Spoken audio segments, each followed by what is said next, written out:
UP विधानसभा लिए चलते CM योगी को सुनते हैं। करने के साथ ही इस कार्यक्रम को आगे बढ़ाया है और अगर इसमें हम देखें कि जो प्रॉपर मॉनिटरिंग, फोकस मॉनिटरिंग जो प्रदेश के अंदर हुई है, उसका परिणाम है कि जो पेंडेंसी थी, ये पेंडेंसी एक दिन की नहीं थी, एक वर्ष की नहीं थी, ये वर्षों वर्षों से पड़ी हुई थी। महिला संबंधी अपराध से जुड़े हुए मामलों में, बलात्कार के मामलों में, नाबालिगों के साथ जो उनके सेक्सुअल हैरेसमेंट से जुड़े हुए जो मामले थे, वर्षों से पेंडिंग थी। उस पेंडिंग्स को पूरा करने के साथ आज मुझे बताते हुए प्रसन्नता है कि उत्तर प्रदेश देश के उन टॉप 3 राज्यों में है जिन लोगों ने पेंडेंसी को पूरा करते हुए और देश के अंदर जो पेंडेंसी रेट के आधार पर प्रदेश का देश में द्वितीय स्थान और इन मामलों को, अपराधियों को सजा दिलाने के मामले में, मामलों के पूरी तरह निस्तारण के मामले में देश के अंदर तीसरे स्थान पर उत्तर प्रदेश है। महोदय, ई प्रोसिक्यूशन में उत्तर प्रदेश देश का सबसे बड़ा राज्य है, लेकिन ई प्रोसिक्यूशन प्रणाली को लागू करने वाला राज्य भी है और इसमें देश के अंदर नंबर 1 स्थान पर यूपी का स्थान है। महिला और बाल अपराध संबंधी अभियोगों के निस्तारण में देश में प्रथम स्थान है। लगभग हमारे 98% से अधिक मामलों का निस्तारण करने में उत्तर प्रदेश आज देश का वह पहला स्थान रखता है। और मैंने जो पहले भी कहा, घरेलू हिंसा से पीड़ित महिला के लिए 181 की एक सर्विस है और 1090 बाहर महिला संबंधी अपराध के लिए जब कोई घटना घटित होती है तो कोई महिला कॉल करती है तो उस पर तत्काल सेवा उन्हें उपलब्ध होती है। इन सबको इंटीग्रेट करने का काम भी 112 के साथ इंटीग्रेट करने, 181, 1090 और 112 को भी इंटीग्रेट करके अगर कहीं भी सूचना आ रही है, उस सूचना को संबंधित तक भेजने के साथ ही उसको तत्काल रिलीफ मिल सके, इसके लिए भी यहां पर कार्य किया गया है। यही नहीं, प्रदेश के अंदर एक महिला थाना हर जनपद में स्थापित करने के साथ साथ एक अतिरिक्त थाने की जिम्मेदारी भी महिला थानाध्यक्ष को उपलब्ध करवाया गया है। और हर थाने में जो प्रदेश के अंदर 1585 थाने हैं, इन 1585 थानों में महिला हेल्प डेस्क अलग से बना करके एक व्यवस्था बनाई है और 2020 से हमारी सरकार पूरे प्रदेश के अंदर मिशन शक्ति के एक अभियान को आगे बढ़ा रही है। मिशन शक्ति के अंतर्गत पिछले 7 वर्ष में हम लोगों ने लगभग 1.5 लाख पुलिस कार्मिकों की भर्ती की है प्रदेश के पुलिस बल में। और मुझे बताते हुए प्रसन्नता है कि 17 के पहले जितनी भी भर्तियां हुई उन सभी को अगर हम जोड़ लें तो कुल 10,000 महिला पुलिस कार्मिक भर्ती हुई थी। लेकिन 17 से लेकर के 22-23 तक जो भर्तियां हुई, इन भर्तियों में प्रदेश में 20,000 से अधिक महिला पुलिस कांस्टेबल की भर्ती करने में हमें सफलता प्राप्त हुई।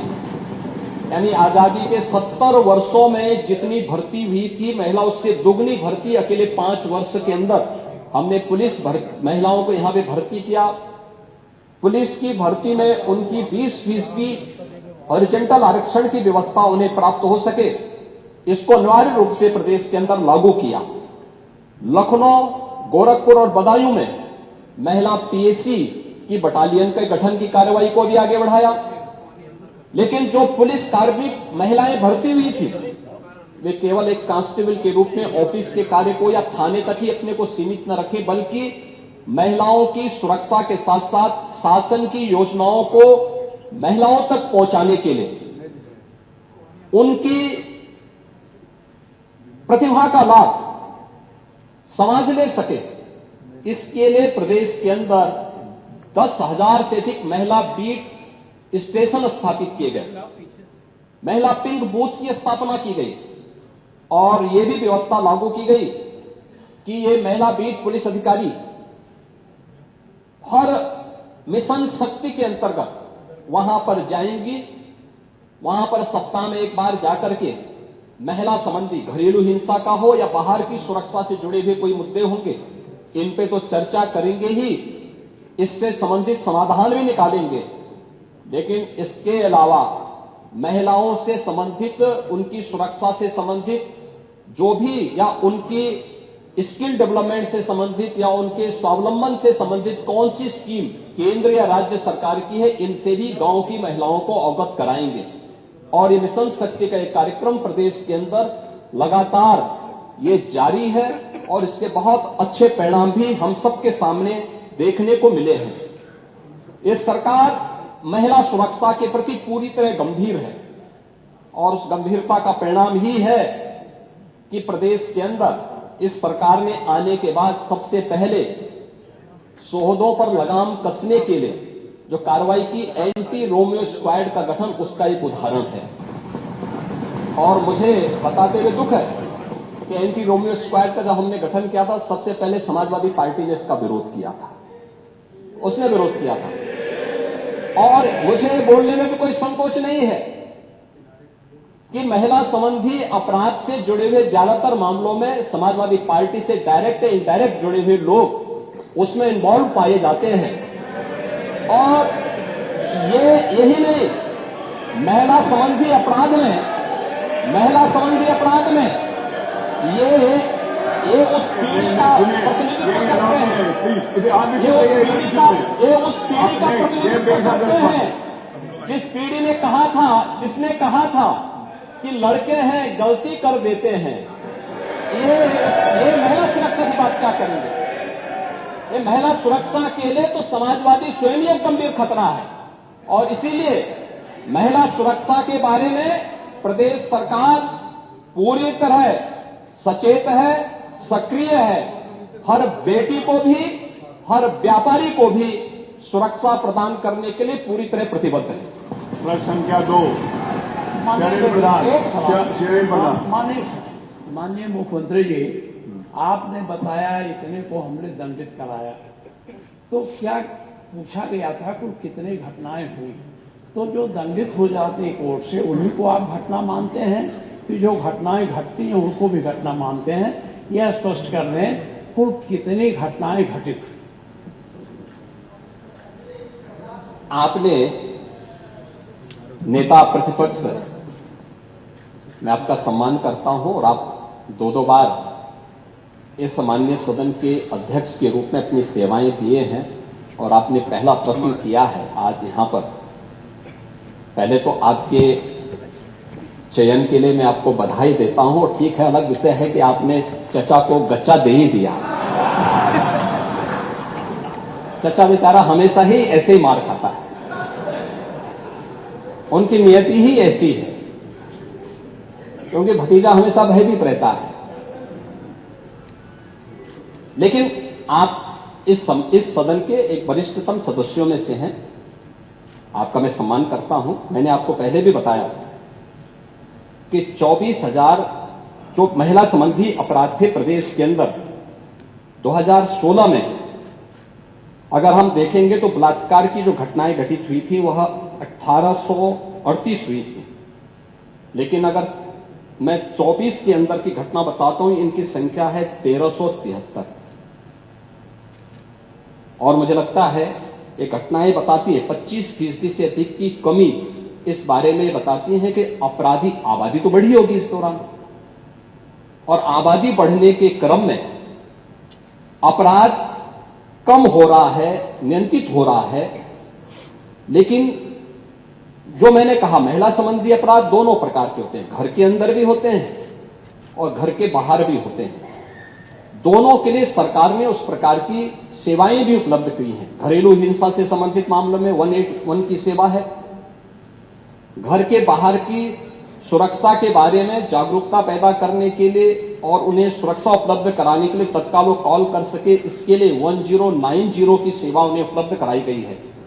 लेकिन साथ साथ क्विक रिस्पांस टीम 112, इन दोनों के साथ इंटीग्रेट करके अगर कहीं भी कोई अपराध होता है, अगर इन तीनों में से किसी को भी कॉल करेंगे तो वहां पर आपको सेवा उपलब्ध होगी इसके बारे में। लेकिन इस पे समय पे चार्जशीट दाखिल करना, डिस्ट्रिक्ट मॉनिटरिंग कमेटी की बैठक के साथ, जुडिशरी के साथ बेहतर तालमेल बना करके इस प्रकार के मामलों में समय पे अपराधियों को सजा दिलाने के लिए एक प्रोसिक्यूशन को आगे बढ़ाना और अपराधियों को सजा दिला दी जाए, ये महत्वपूर्ण है। और उसी का परिणाम है जो मैंने आपको पहले बताया कि अगर महिला संबंधी जो उनके महिलाओं के विरुद्ध और पास्को संबंधित अपराधों में अब तक हम लोगों ने 16,718 अभियुक्तों को अब तक सजा दिलाई है। इसमें से अगर आप देखेंगे कि 21 को हम लोगों ने मृत्युदंड, 1,713 को आजीवन कारावास, 4,653 को 10 वर्ष या उससे अधिक का कारावास और 10,331 को 10 वर्ष से कम की कारावास की सजा दिलाई है। ये जो जिन अपराधियों की सजा दिलाई गई है, इसमें आप देखते होंगे अक्सर समाचार पत्रों में आता है कि 1 महीने के अंदर दुष्कर्मी को सजा दिलाई गई। ये प्रोसिक्यूशन को फास्ट करने, समय पे चार्जशीट दाखिल करने का परिणाम है।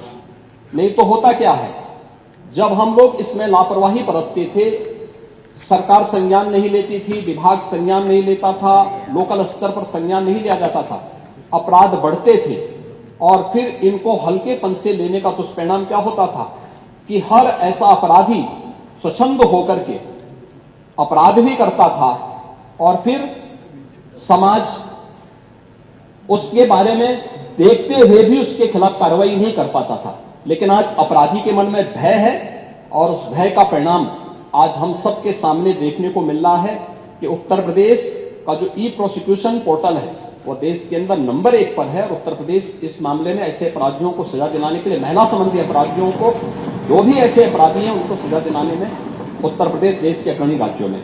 प्रश्न संख्या 2 शैलेंद्र प्रधान। नहीं, शैलेंद्र प्रधान नहीं, कोई डिबेट नहीं हो रही, होगा माननीय नेता प्रतिपक्ष ने पूछ लिया। आपने मुझे एक महत्वपूर्ण विषय पर अंकुरक पूछने का मौका दिया। इसमें 3 माननीय सदस्य हैं, इसीलिए सीधा प्रश्न पर आइए क्योंकि तीनों सदस्यों को अवसर दिया जाए। सर, चूंकि जो नमामि गंगे का नहीं, आप पूछो। आज पूरे प्रदेश में सर हर घर नल योजना का जो इसमें 3 माननीय सदस्य हैं, इसीलिए सीधा प्रश्न पर आइए क्योंकि तीनों सदस्यों को अवसर दिया जाए। सर, चूंकि जो नमामि गंगे का नहीं, आप पूछो। आज पूरे प्रदेश में सर हर घर नल योजना का जो कार्य संपादित है प्रदेश सरकार द्वारा, पूरे गांव की जो सड़कें, चाहे वो लोहिया गांव के द्वारा बनाई गई हो, जनेश्वर मिश्र ग्राम योजना के तहत। तो यूपी विधानसभा की कार्यवाही अभी आप देख रहे थे, जिसमें सीएम योगी आदित्यनाथ ये कहते हुए कि यूपी में महिला अपराधों में कमी आई।